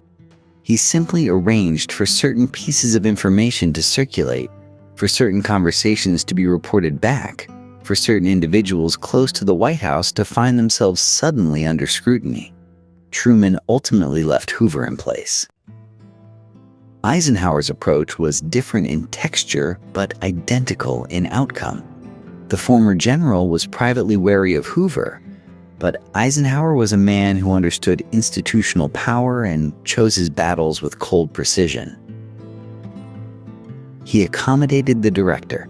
He received Hoover's courtesy calls, the regular visits during which Hoover would share intelligence briefings that contained, embedded within the useful information, gentle reminders of what else the Bureau happened to know. Those who received such calls rarely forgot them. This was Hoover's most refined instrument of control. He never needed to say, "I will destroy you." The information itself did the speaking. A summary of a senator's private behavior, delivered with perfect professionalism, communicated everything necessary. The senator understood. The cabinet secretary understood. The president understood. The director's continued tenure was the price of silence, and nearly everyone paid it willingly. By the Kennedy years, the calculation had become almost mathematical. Attorney General Robert Kennedy, Hoover's nominal superior, despised the director openly. The feeling was entirely mutual. Yet even Robert Kennedy, one of the most aggressive attorneys general in American history, could not dislodge Hoover from his position. The files the director held on the Kennedy family were, by multiple accounts, extensive and specific. Lyndon Johnson had perhaps the most complex relationship with Hoover. The two men were neighbors in Washington. They understood each other in the way that long-practiced political operators understand one another, with clarity, wariness, and mutual utility. Johnson kept Hoover close, extended his mandatory retirement age by executive order, and used the Bureau's intelligence apparatus for his own political purposes. The relationship was less victim and predator than a partnership of convenience built on shared knowledge of what the other could do. What this sustained dynamic produced, across nearly 5 decades, was a fundamental distortion of American democratic governance. The intelligence chief had become untouchable, and everyone in power knew it. Decisions about national policy, about civil liberties, about the proper boundaries of federal authority were all made in the shadow of a man who could not be held accountable through any ordinary mechanism. The machinery Hoover had constructed to surveil dissidents and neutralize political movements did not remain pointed only outward. As Richard Nixon settled into the White House in 1969, he would discover both the uses and the limits of an FBI director who ultimately served only himself. Richard Nixon and J. Edgar Hoover had history. 20 years of it, in fact, stretching back to 1948, when a young congressman from California had staked his entire political reputation on the guilt of Alger Hiss. Hoover's FBI had supplied the evidence, quietly, carefully, in a way that kept the Bureau's fingerprints clean while elevating Nixon's profile to the national stage. Nixon never forgot the favor. Hoover never let him. When Nixon finally reached the White House in January of 1969, the two men shared something beyond mutual obligation. They shared enemies. The anti-war movement, the radical left, the journalists and academics and civil rights organizers who seemed to both men like existential threats to the American order. Here, surely, was the foundation for a productive partnership. For a time, it was. Nixon turned to Hoover almost immediately for domestic surveillance of political opponents, wiretaps on journalists, background intelligence on anyone the administration viewed with suspicion. Hoover delivered. The director had been running such operations for decades, and he was good at them. But something had changed. The old lion, now in his mid-70s, had grown cautious in ways that baffled and frustrated the Nixon White House. Where earlier presidents had struggled to restrain Hoover's appetite for expanding the Bureau's reach, Nixon found himself pushing against an unexpected resistance. When the administration proposed sweeping new domestic intelligence programs, ones that would have coordinated wiretapping and infiltration across multiple agencies with minimal legal constraint, Hoover refused to participate. The risks, he judged, were too great. Not moral risks, political ones. He had survived this long by knowing precisely when to pull back. Nixon was furious. What use was a surveillance apparatus that wouldn't surveil on command? The answer, from Nixon's perspective, was to build something new. The unit that became known as the Plumbers, assembled in 1971 ostensibly to stop government leaks, was in part a direct consequence of Hoover's refusal to be fully cooperative. If the FBI wouldn't do the dirty work, the White House would create its own operation.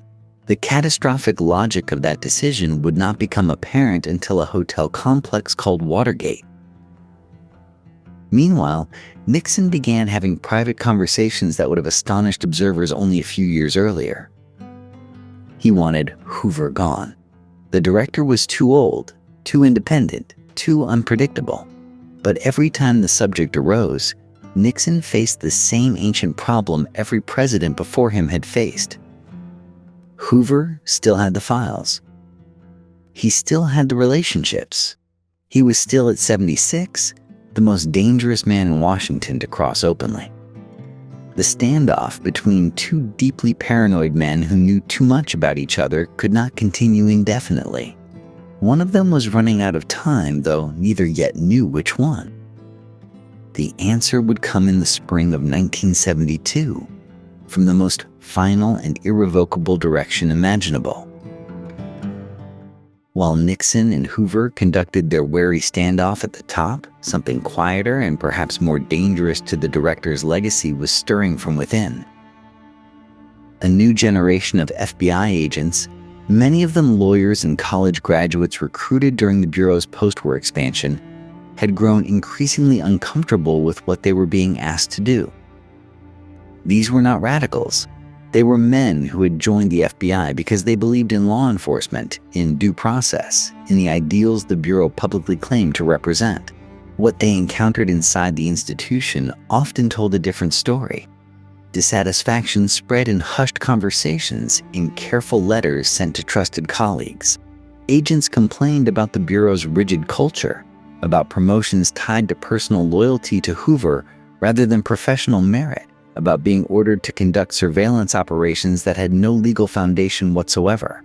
For decades, such complaints had gone nowhere. The director's control over personnel records, over careers and reputations, had been enough to silence almost anyone.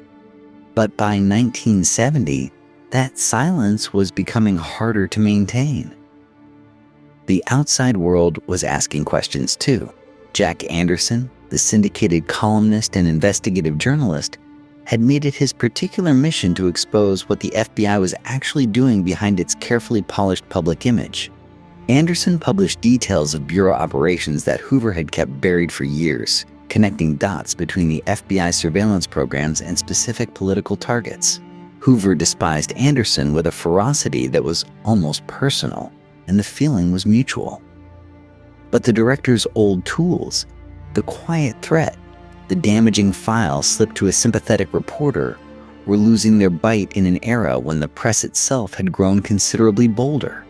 Then came the night of March 8, 1971, and everything changed. A small group of anti-war activists broke into the FBI's resident agency office in Media, Pennsylvania. They took every file they could carry, roughly 1,000 documents, and began mailing them to journalists and members of Congress. Most news organizations initially hesitated. Hoover's FBI still inspired genuine fear, but the files were real, and their contents were extraordinary. Here, in black and white, was documentary proof of COINTELPRO,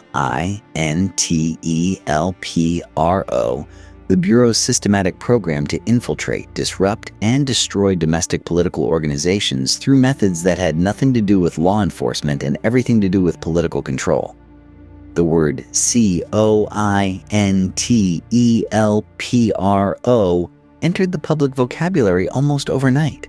Congressional offices that had spent decades deferring to Hoover suddenly began scheduling hearings. Senators who had never dared challenge the director started using words like accountability and oversight in public statements. The institutional protection that had surrounded Hoover for nearly 5 decades developed, for the first time, something resembling genuine cracks. Inside the Hoover residence on 30th Place in Washington, those who saw the director regularly noticed changes that worried them. He seemed older than his years suddenly, more suspicious, quicker to anger. He had always been controlling, but the controlling had once been purposeful and strategic. Now it sometimes seemed reflexive, almost fearful. He repeated himself in meetings. He grew furious over minor procedural matters while sometimes missing larger concerns entirely. The man who had mastered Washington through perfect information and perfect patience was, at last, losing his grip on both.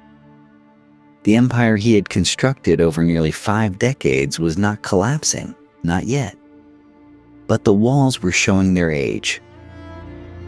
And in the spring of 1972, before any formal reckoning could arrive from Congress or the courts or the press, the question of J. Edgar Hoover's future was resolved by the only force on earth he had never found a way to manipulate. On the morning of May 2, 1972, Annie Fields, Hoover's housekeeper, arrived at his home on 30th Place Northwest in Washington and found him on the bedroom floor. J. Edgar Hoover, director of the Federal Bureau of Investigation for 48 years, was dead. He was 77 years old. The cause was hypertensive cardiovascular disease, a heart weakened by decades of rich meals, controlled fury, and the peculiar, exhausting labor of keeping an entire government afraid of him. Within the hour, Washington began to move. Clyde Tolson, Hoover's deputy director and closest companion for more than 4 decades, arrived at the house before most of the city had heard the news. Whatever passed between Tolson and the remaining household staff in those first minutes was never fully recorded. What is known is that certain materials began moving quickly before any official government representative arrived to secure the premises. At the Bureau itself, Hoover's personal secretary, Helen Gandy, had already understood what needed to be done. She had served Hoover since 1918, longer than most of his enemies had been alive. She knew exactly what the personal and confidential files contained. Over the following weeks and months, working with methodical calm, Gandhi undertook what can only be described as a systematic erasure. She later testified before Congress that she had destroyed only personal correspondence, letters about social matters, nothing of official relevance. Investigators who examined the surviving records found the explanation difficult to accept. The files that had made senators tremble and presidents careful simply ceased to exist. President Nixon, upon hearing the news, ordered the FBI's Washington headquarters sealed immediately. He wanted those files. His aides wanted those files. Every powerful figure in Washington who had ever sat across a table from Hoover and wondered exactly what he knew about them spent that day in a particular private terror. The scramble was not dignified. Senior White House officials made calls. Loyalists were dispatched. But Gandhi had a head start measured not in hours but in institutional knowledge built over 54 years, and she used every minute of it. What Nixon's men found when they arrived at the Hoover building was a bureaucracy that had been, in the most critical places, already quietly attended to. The state funeral that followed was a spectacle Washington performed with its customary professional grief. Hoover's body lay in state in the Capitol Rotunda, an honor extended to fewer than 24 Americans in the nation's history. Chief Justice Warren Burger delivered remarks. President Nixon spoke of a great American. Some 25,000 people filed past the casket over 2 days. But the mourning, if one listened carefully beneath the official ceremony, was genuinely ambivalent. The newspapers that ran solemn tributes also ran editorials questioning what the Bureau had become under his leadership. Congressional offices that sent formal condolences were, in quieter rooms, already discussing oversight legislation. The COINTELPRO revelations from the previous year had not been forgotten. The public performance of national grief and the private conversation about accountability ran on parallel tracks simultaneously, rarely intersecting. Hoover left his entire estate, valued at approximately $500,000, to Clyde Tolson. Tolson, already frail, resigned from the Bureau the day after Hoover died. What Hoover left behind was considerably more complicated than money or real estate. He left an institution of nearly 20,000 employees that had operated for nearly 5 decades as essentially a personal instrument of one man's will. He left a surveillance apparatus built without statutory authority and maintained through institutional intimidation. He left gaps in the historical record that can never be fully restored, files that would have answered questions historians are still asking. He also left, scattered across decades and filing cabinets and the memories of frightened men, the proof of something the American democratic experiment had long preferred not to examine too closely. That concentrated unaccountable power, even when wielded in the name of national security, has a way of becoming something else entirely.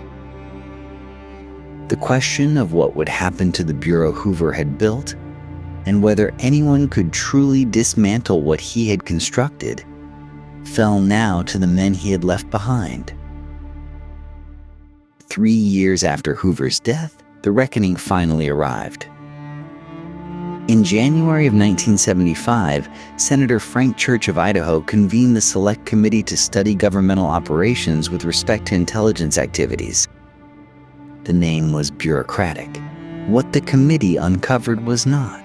For decades, the FBI's most systematic abuses had existed in classified silence, known to insiders, suspected by critics, but never fully exposed to the American public. The Church Committee changed that. Over months of testimony and document review, investigators pulled back a curtain that Hoover had spent his entire career reinforcing, and what lay behind it shocked even those who had considered themselves skeptical of government power. COINTELPRO, the Bureau's counterintelligence program, received its first full public examination. Americans learned that between 1956 and 1971, the FBI had run a deliberate, systematic campaign to infiltrate, discredit, and destroy domestic political organizations. Not foreign agents. Not enemy operatives. American citizens exercising constitutional rights. Civil rights groups, anti-war activists, socialist organizations, feminist groups, all had been treated as threats requiring neutralization. The committee documented the specifics with damning precision. Informants had been planted inside organizations to sow internal distrust. Anonymous letters had been sent to employers, landlords, and family members designed to destroy individual lives.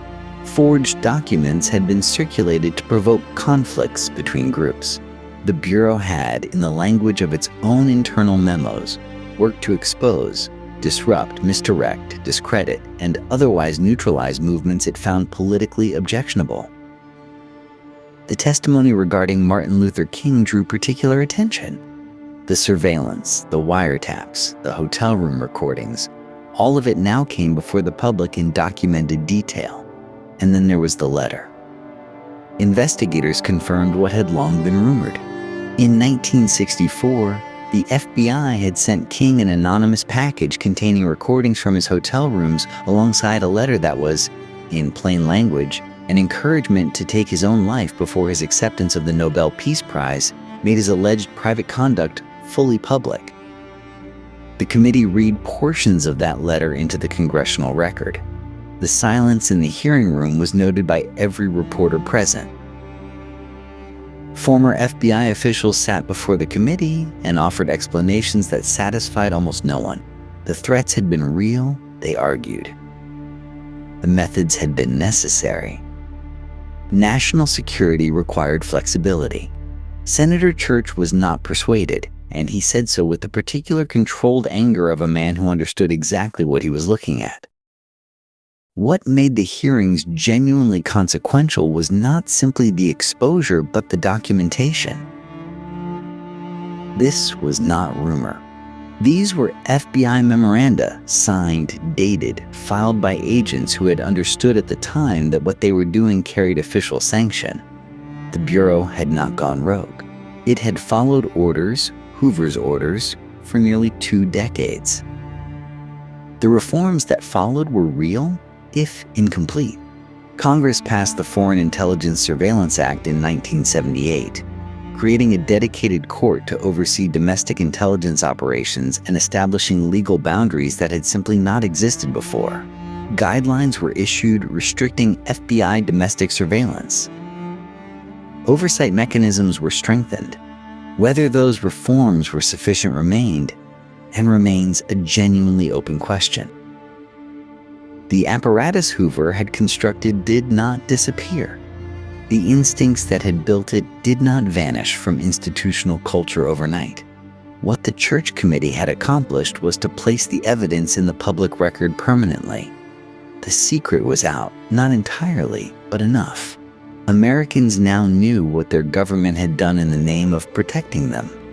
The full accounting of those 48 years, what Hoover built, how he maintained it, and what it cost the country, had only just begun. Helen Gandy had worked through the files methodically, but the files, as it turned out, had not cooperated entirely.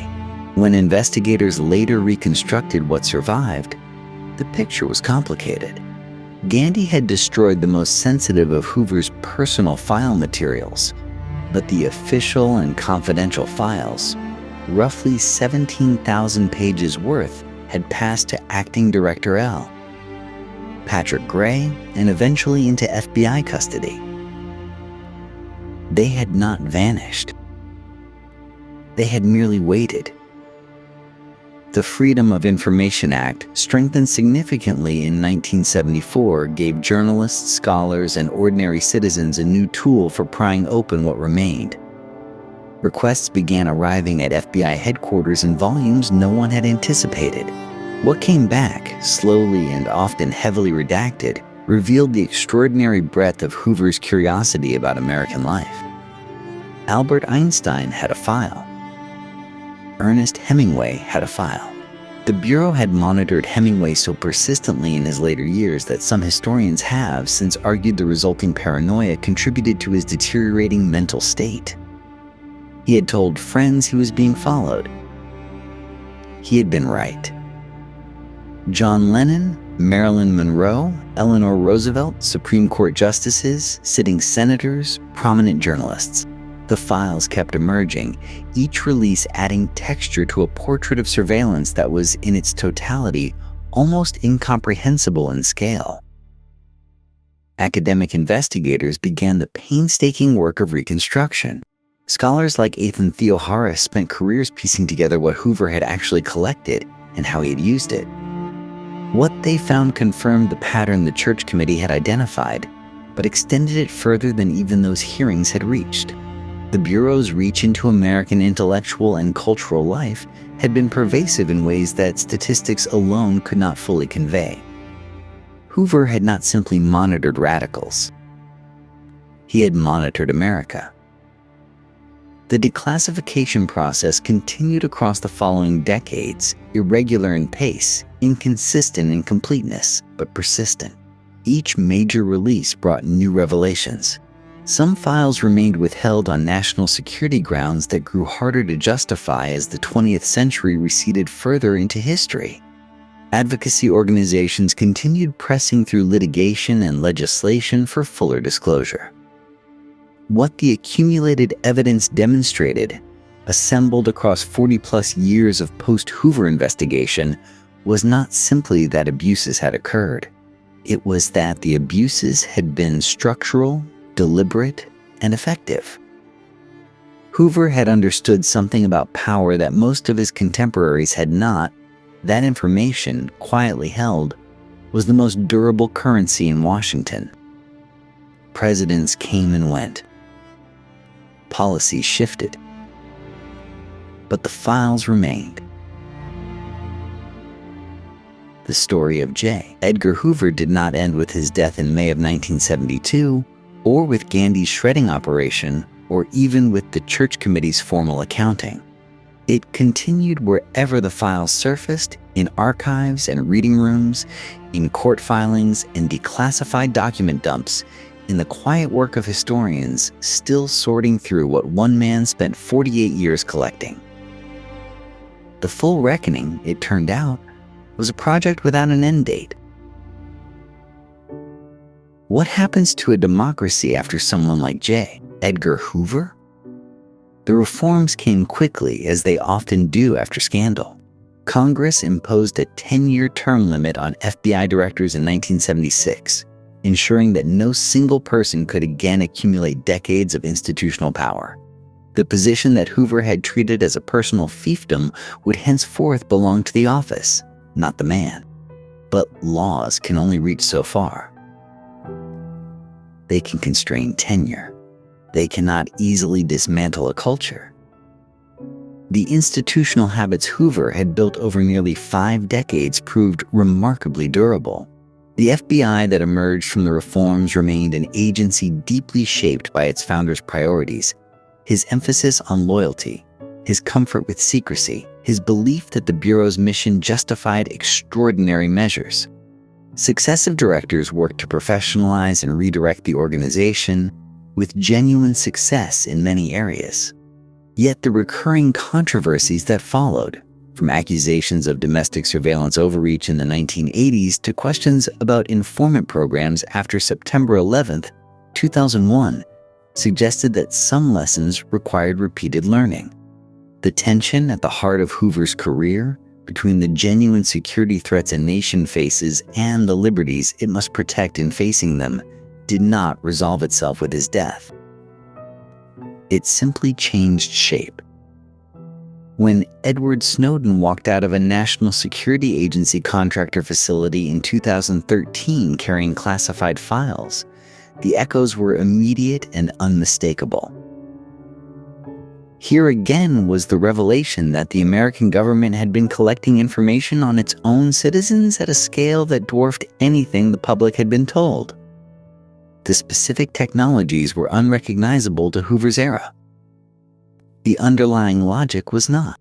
Information gathered in secret, justified by security, beyond meaningful public oversight, tends to expand until something forces it to contract. The comparison cuts in uncomfortable directions. Hoover operated through index cards and informants. Modern surveillance infrastructure operates through fiber optic cables and metadata analysis capable of mapping the communications of hundreds of millions of people simultaneously. The bureaucratic apparatus Hoover built with paper files now exists in digital form at a scale he could not have imagined and would almost certainly have envied. This is the question that Hoover's legacy deposits at the feet of every subsequent generation. Democratic institutions are only as durable as the people and structures that defend them. Hoover demonstrated that a single determined official, working within existing laws while systematically exploiting their gaps, could reshape the relationship between government and citizen in ways that persisted long after he was gone. The files that emerged after his death told one story. The institutions that survived him tell another. Both deserve careful reading. 48 years is a long time for any person to hold power. It is long enough to change not just what an institution does, but what it believes it is permitted to do. That, in the end, may be Edgar Hoover's most lasting and most troubling achievement. Edgar Hoover was born in Washington, D.C. in 1895, 4 blocks from the Capitol building. He died there in 1972, still director of the Federal Bureau of Investigation, still occupying the office he had first entered as a young man of 24. In between, he had outlasted 8 presidents, defied dozens of attorneys general, and accumulated enough secrets to silence almost anyone who thought seriously about moving against him. How do we finally account for such a man? The honest answer requires holding 2 truths simultaneously. Hoover built a genuinely professional federal law enforcement agency from almost nothing. He standardized investigative techniques, created the National Fingerprint Database, and brought scientific methods to crime solving at a moment when local law enforcement was riddled with corruption. The gangsters who terrorized American cities in the 1930s were real. The communist agents who penetrated American institutions during the Cold War were real. The threats Hoover spent his career describing were not entirely invented. But the methods he chose to fight them corroded something essential. Martin Luther King Jr. spent his final years knowing that federal agents monitored his phone calls, opened his mail, and tried to convince him to end his life. Thousands of ordinary Americans found their careers destroyed because their names appeared in files they never knew existed. Files compiled not because they had broken any law, but because they had attended the wrong meeting or signed the wrong petition. The civil rights movement, the anti-war movement, the women's liberation movement, all bent under the weight of surveillance and disruption that Hoover directed with quiet, methodical determination. This is the human cost that aggregate numbers cannot fully capture. Each file represented a person. Each person represented a life altered by the knowledge or the fear that the government was watching. Why did no one stop him? The question echoes through everything. The answer is uncomfortably simple. The same information that made Hoover dangerous also made him useful. Presidents who despised him privately kept him in place because they feared what he knew and valued what he could provide. The system designed to prevent exactly this kind of accumulated power failed not because it lacked the right mechanisms, but because the people operating those mechanisms chose their own comfort over their constitutional obligations. That failure belongs to everyone who knew and said nothing. It belongs to the senators who received his reports gratefully. It belongs to the presidents who called him indispensable. It belongs to the attorneys general who managed him rather than controlled him. Hoover died in his sleep on May 2, 1972. His personal secretary arrived at his home the following morning and immediately began destroying files. Whatever remained of his most private secrets burned in those first hours after his death. We will never know everything he knew. Perhaps that is the final lesson. A democracy that allows its secrets to become one man's personal arsenal has already surrendered something it may spend generations trying to recover. Hoover's shadow still falls across American institutions, a reminder that unchecked power rarely announces itself until it is far too late. Subscribe for more stories of the figures who shaped history from the darkness.